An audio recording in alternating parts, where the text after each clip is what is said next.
आज की ये वीडियो हर एक सीए फाउंडेशन बच्चों के लिए काफी इंपॉर्टेंट है जो अपना जून 2024 का अटेम्प्ट देने वाले हैं। बच्चे काफी असमंजस में हैं कि सर हमारी जो न्यू सिलेबस के अकॉर्डिंग जो प्रिपरेशन होनी चाहिए वो किस तरीके से होनी चाहिए। तो बच्चों ये वीडियो आप सभी के नाम। वीडियो को अंत तक देखना ना भूले और पसंद आए तो ज्यादा से ज्यादा दोस्तों तक जरूर शेयर करें।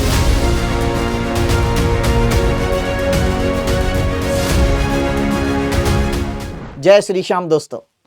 बच्चों जैसे कि आप सबको पता है जून 2024 का जो अटेम्प्ट है न्यू सिलेबस के अकॉर्डिंग ये आप सभी का पहला अटेम्प्ट रहने वाला है। तो किस तरीके से आपको तैयारी करनी है चारों पेपर की आज मैं इस वीडियो के माध्यम से डिटेल में बताने वाला हूं। बच्चों एक चीज आपको याद दिला दूं, अगर मैं दिसंबर 2023 अटेम्प्ट की बात करूं तो वहां पे दो पेपर थे, ठीक है, paper number 2 and paper number 4। अगर पेपर नंबर 2 की मैं बात करूं तो वहां पे लॉ एंड बीसीआर था। बीसीआर की सहायता से कहीं ना कहीं आपको मदद होती थी जिसके कारण आप पेपर नंबर 2 आसानी से निकाल सकते थे। उसी तरीके से पेपर नंबर 4 में इकोनॉमिक्स एंड बीसीके वहां पे आपकी जड़ी बूटी की तरह काम करता था और आपके जो एग्रीगेट मार्क्स हो या टोटल मार्क्स अगर हम कहें तो उसको बढ़ाने में मदद करता था। तो अब ये बच्चों पेपर नंबर 2 से आपका बीसीआर हट चुका है और पेपर नंबर 4 से आपका बीसीके हट चुका है। दैट मीन्स अब जो लॉ का पेपर है जो कि पहले ही आपको मुश्किल लगता था बच्चों अब वो पूरा 100 मार्क्स का हो गया है। उसी तरीके से इकोनॉमिक्स जो बिजनेस इकोनॉमिक्स है वहां से बीसीके हट चुका है। अब तो अब इकोनॉमिक्स जो है आपका पूरा वो 100 मार्क्स का रहने वाला है, ठीक है। तो किस तरीके से आपकी तैयारी होनी चाहिए खास करके इन दो पेपर की और इसके साथ साथ अकाउंट्स की जिसके अंदर कुछ चैप्टर्स ऐड हुए हैं, ठीक है, और इसी तरीके से बच्चों जो पेपर नंबर 3 है उसमें भी कुछ चीजें ऐड हुई हैं। तो किस तरीके से तैयारी होगी सारी मैं आपको डिटेल में एक एक करके बताने वाला हूं। तो चलिए सबसे पहले स्टार्ट करते हैं हम लोग अकाउंट से। तो अगर मैं बात करूं बच्चों how to prepare new syllabus June 2024 accounts की बात अगर करूं तो सबसे पहले बच्चों आप लोगों ने ये चैप्टर्स करने हैं जो मैं आप लोगों को यहां पे बता रहा हूं। ये चैप्टर्स अगर आप करके जाते हैं ना तो आप आसानी से इतना तो कॉन्फिडेंस लेवल ला सकते हैं कि हाँ भाई आप पास कर सकते हो इन सब्जेक्ट्स पर। तो अकाउंट्स के अंदर बच्चों सबसे पहले आपने करना है bank reconciliation statement, inventories, depreciation, bills of exchange, rectification of errors और जर्नल एंड लेजर। तो ये अगर आप करके जाते हैं तो बच्चों आसानी से यहां आपको 35 से 40 मार्क्स देखने को मिलेगा। क्या बोला मैंने? 35 टू 40 मार्क्स, तो बहुत बड़ी बात है। इसके बाद बच्चों नेक्स्ट आ जाइए आप एनपीओ प्लस फाइनल अकाउंट, ठीक है, ये आपने करना है और इसके साथ साथ आपने करना है इनकम्प्लीट रिकॉर्ड। ये इनकम्प्लीट रिकॉर्ड ये आपके लिए नया चैप्टर है, ठीक है। अगर आप एनपीओ फाइनल अकाउंट अच्छे तरीके से तैयारी करके जाते हैं तो इनकम्प्लीट रिकॉर्ड करने में भी आपको ज्यादा दिक्कत नहीं आएगी। तो अगर मैं इन 3 चैप्टर्स की बात करूं इनको मिलाकर आपका 30 मार्क्स यहां पे आपको पूरा पूरा देखने को मिलेगा। तो यहीं पे अगर मैं बात करूं 40 और 30 70 मार्क्स तो देखो यहीं पे आपके कवर हो जाते हैं, ठीक है। उसके बाद आपके और भी बहुत सारे चैप्टर्स हैं तो धीरे धीरे करके फिर आपने आगे आना है किस पे, आपने नेक्स्ट आना है बच्चों पार्टनरशिप, ठीक है। इसके अंदर आपको एक नया टॉपिक देखने को मिलेगा डिसॉल्यूशन, ठीक है। नेक्स्ट है आपका कंपनी अकाउंट्स। तो कंपनी के अकाउंट्स के अंदर भी आपको कुछ चीजें नहीं देखने को मिलेगी जैसे शेयर्स हो गया, रिडेम्पशन ऑफ प्रेफरेंस शेयर्स हो गया एसेट्रा। तो ये अगर मैं बात करूं दोनों चैप्टर्स की तो बच्चों ये 20 प्लस 20 मार्क्स कैरी करता है। मतलब ऊपर वाला जो है बच्चों पार्टनरशिप वो आपका 20 मार्क्स और कंपनी अकाउंट्स की बात करूं वो आपका 20 मार्क्स है। तो अगर आप इस तरीके से तैयारी करते हैं अगर मैं बात करूं अकाउंट्स की तो बच्चों आपकी बहुत अच्छे से तैयारी हो जाएगी। बाकी इसके बाद जो रिमेनिंग चैप्टर्स आपके रहते हैं वो आप आसानी से कर सकते हैं। तो सबसे पहले आपने ये करना है ताकि आप एक अच्छा स्कोर कर सके, ठीक है। अच्छा एक चीज इसमें मैं आपको बताना चाहूंगा, जैसे जैसे आपका चैप्टर कंप्लीट होता है बच्चों सबसे पहले आपने क्या करना है जो आईसीआई मॉड्यूल के इलस्ट्रेशंस है जो क्वेश्चंस है, ठीक है, वो आपने खुद से करना है। मैं बार बार कह रहा हूं हाथ से लिख के करना है।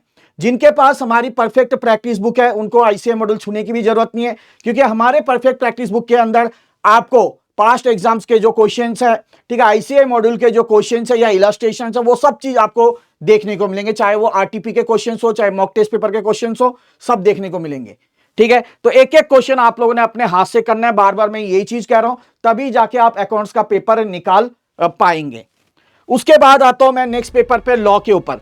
लॉ के ऊपर सबसे पहले आपने क्या करना है सेल्स ऑफ गुड्स एक्ट। क्या बोला मैंने? सेल्स ऑफ गुड्स एक्ट करना है कि बहुत ही आसान चैप्टर है।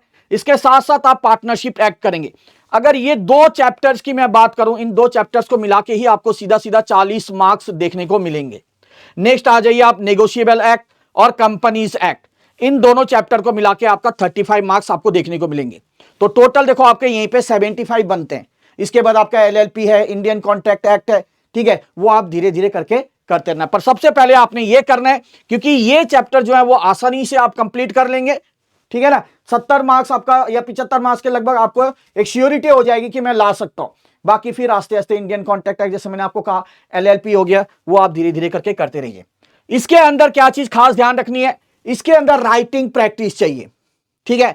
आप कुछ भी टॉपिक पढ़ रहे हो उसको लिख लिख के बार बार प्रैक्टिस करना। इसमें लिखने की खास तरीके, जिसका बार बार कहते हैं कि राइटिंग प्रैक्टिस ही आपको लॉ में पार कराएगा, ठीक है। तो इसमें यह ध्यान रखना, जिनके पास परफेक्ट प्रैक्टिस बुक है, हर एक क्वेश्चन को कम से कम 3-3 बार लिखना ही लिखना है मेरे बच्चों।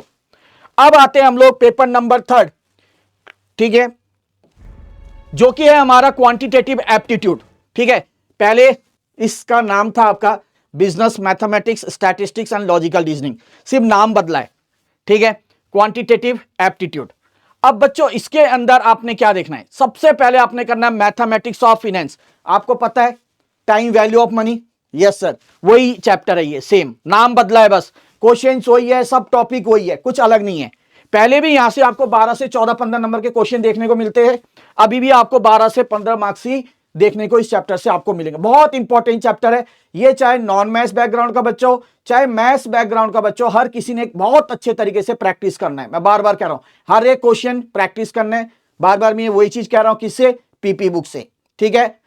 चलो उसके बाद आते हैं हम लोग नेक्स्ट स्टैट वाला portion, statistical description of data, ये थ्योरी बेस्ड है ज्यादातर। नेक्स्ट आएगा measure of central tendency and dispersion, ठीक है, और आएगा सैंपलिंग। ये सैंपलिंग नया यूनिट ऐड हुआ है आपका स्टैटिस्टिकल डिस्क्रिप्शन ऑफ डेटा के साथ। ये टोटली थ्योरी बेस्ड है ज्यादातर, 90 to 95% यहां पे आपको थ्योरी देखने को मिलेगा। तो यहां से आपको 20 मार्क्स आपको सीधा सीधा देखने को मिलते हैं।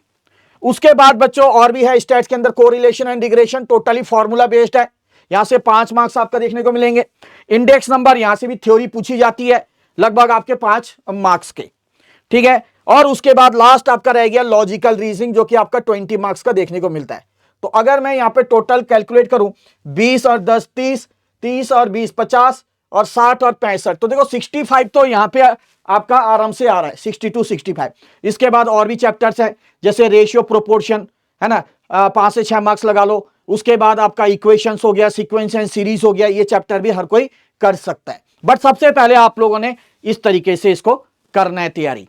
इसके लिए ही मैंने आपको क्या कहा कि जैसे जैसे आपका चैप्टर कंप्लीट होता है, ठीक है, प्रैक्टिस करनी है खूब दबाकर, और टेस्ट देना है। टेस्ट तो चाहे वो अकाउंट्स की बात करूं, लॉ की बात करूं, या मैं मैथ्स की बात करूं, सब में जब आपकी प्रैक्टिस हो जाएगी या पीपी बुक के क्वेश्चंस हो जाएंगे, आप लोगों ने क्या चैप्टर वाइज टेस्ट जरूर देना है। अभी स्टार्टिंग ही क्या होता है, चैप्टर वाइज टेस्ट दो, है ना। जब आपका ये 2-2.5 महीने पूरा हो जाएगा कंप्लीट, उसके बाद आप लोगों ने फुल कोर्स टेस्ट देना स्टार्ट करना है। बट अभी फिलहाल आप लोग चैप्टर वाइज टेस्ट देंगे। उसके बाद आते हैं बच्चों आखिरी पेपर, जो कि हमारा बिजनेस इकोनॉमिक्स पेपर नंबर 4। पहले बीसी के हुआ करता था, अब वो हट चुका है। बिजनेस इकोनॉमिक्स अब सबसे टफ बन गया, जो कि सबसे इजी पेपर माना जाता था। इसके अंदर अब पता है, पहले से माइक्रो करते थे, अब क्या हो गया, माइक्रो भी हो गया, मैक्रो भी हो गया, और इंडियन इकोनॉमी का कुछ पार्ट भी आ गया है, ठीक है। तो आप लोगों ने घबराना नहीं है, आपने माइक्रो से ही स्टार्ट करना है। क्या बोला मैंने, माइक्रो से। तो माइक्रो के अंदर मैं 3 चैप्टर बताऊंगा जो आपने अच्छे से करनी तैयारी। Theory of demand and supply, next है theory of production and cost, और तीसरा है हमारा price determination in different markets, ठीक है। ये अगर मैं बात करूं theory of demand and supply की, ये 10 मार्क्स का है, theory of production cost 10 marks का, और price determination in different market की बात करूं तो 15 मार्क्स का। तो ये आपका 10 20 30 और 35 ये हो गए, मान लो 35, ठीक है। उसके बाद आ जाओ बच्चों आप लोग मैक्रो इकोनॉमिक्स में। मैक्रो के अंदर क्या करना है आपने, देखो डिटर्मिनेशन ऑफ नेशनल इनकम जो कि 15 मार्क्स का है, पब्लिक फाइनेंस जो है 10 मार्क्स का है, मनी मार्केट जो 10 मार्क्स का है, और इंटरनेशनल ट्रेड जो है वो 10 मार्क्स का है। तो मैक्रो इकोनॉमिक्स के अंदर ये 4 चैप्टर काफी इंपॉर्टेंट है। अगर आप इन सबको टोटल करके देखो तो बच्चों 10, 20, 30, 40, 50, 60, 70 और 80, तो 80 मार्क्स आपको यहां पे खुद ही देखने को मिल रहा है ना। तो आसानी से आपका हो जाएगा। इसके बाद जो छोटे छोटे चैप्टर है आप वो कर सकते हैं, जैसे इंट्रोडक्शन हो गया टू बिजनेस इकोनॉमिक्स हो गया आपका, है ना, बिजनेस साइकिल हो गया, ये छोटे छोटे चैप्टर हैं, इसको आप आसानी से कर सकते हैं। तो इसके अंदर भी आपने क्या करना है, जो आईसीएआई मॉड्यूल के एक्सरसाइज क्वेश्चन है वो बिल्कुल भी नहीं छोड़ना है। जिनके पास, बार बार कह रहा हूं, हमारी पीपी बुक है, सारे क्वेश्चंस उसमें दिए गए हैं, उसको बहुत अच्छे से तैयारी करो। 2-3 बार अगर पढ़ लोगे ना ढंग से पीपी बुक को, सारे क्वेश्चन वहीं पे है, उसके अलावा नहीं आएगा कुछ भी। ठीक है बच्चों, तो ये पूरी किस तरीके से आप लोगों ने ये तैयारी करनी है। चाहे अगर मैं बात करूं अकाउंट्स के लिए, तो ये सारी चीजें मैंने आप लोगों को बता दी हैं पहले, है ना, किस तरीके से आप लोगों ने ये तैयारी करनी है। उसके बाद अगर मैं लॉ की बात करूं तो मैंने खास करके आपको बोला ये सारे चैप्टर्स पहले करने, इनके अंदर राइटिंग प्रैक्टिस जरूर रखना है आपने, और उसके बाद आपने टेस्ट देना है, ताकि आपकी गहराई पता चल जाए कि हाँ भाई कहां तक आप पहुंचे। उसके बाद पेपर नंबर 3 में किस तरीके से कौन से चैप्टर पहले उठाने हैं, किस तरीके से आपने तैयारी करनी है, ये सारी चीज बताई मैंने आपको। और आखिरी में बताया कि जो पेपर नंबर 4 है वो क्यों टफ हो गया है आपका, क्योंकि इसके अंदर अब आपको माइक्रो ही नहीं बल्कि मैक्रो और इंडियन इकोनॉमी भी देखने को मिलेगा। ठीक है, तो ये सारी चीज मैं आपको बता चुका हूं। बच्चों जिन्होंने अभी तक, ठीक है, कोर्स में एनरोल नहीं किया है, उनके लिए मैं एक स्पेशल अनाउंसमेंट देना चाह रहा हूं कि हमारा न्यू बैच जो है वो 29 फेब से स्टार्ट होने जा रहा है। ठीक है, जिसके अंदर बिल्कुल जीरो लेवल से पढ़ाया जाता है, इसके अंदर क्वेश्चन से प्रैक्टिस कराई जाती है, आप लोग के डाउट्स लिए जाते हैं, आप लोग के लिए टेस्ट कंडक्ट किया जाता है, सब कुछ है। तो मौका मत गवाओ, अभी भी टाइम है। बाद में फिर आप लोग रोते हो कि सर 2 महीने पहले कहते हो कि सर कोर्स लेना है, अब क्या करूं, पास हो जाऊंगा।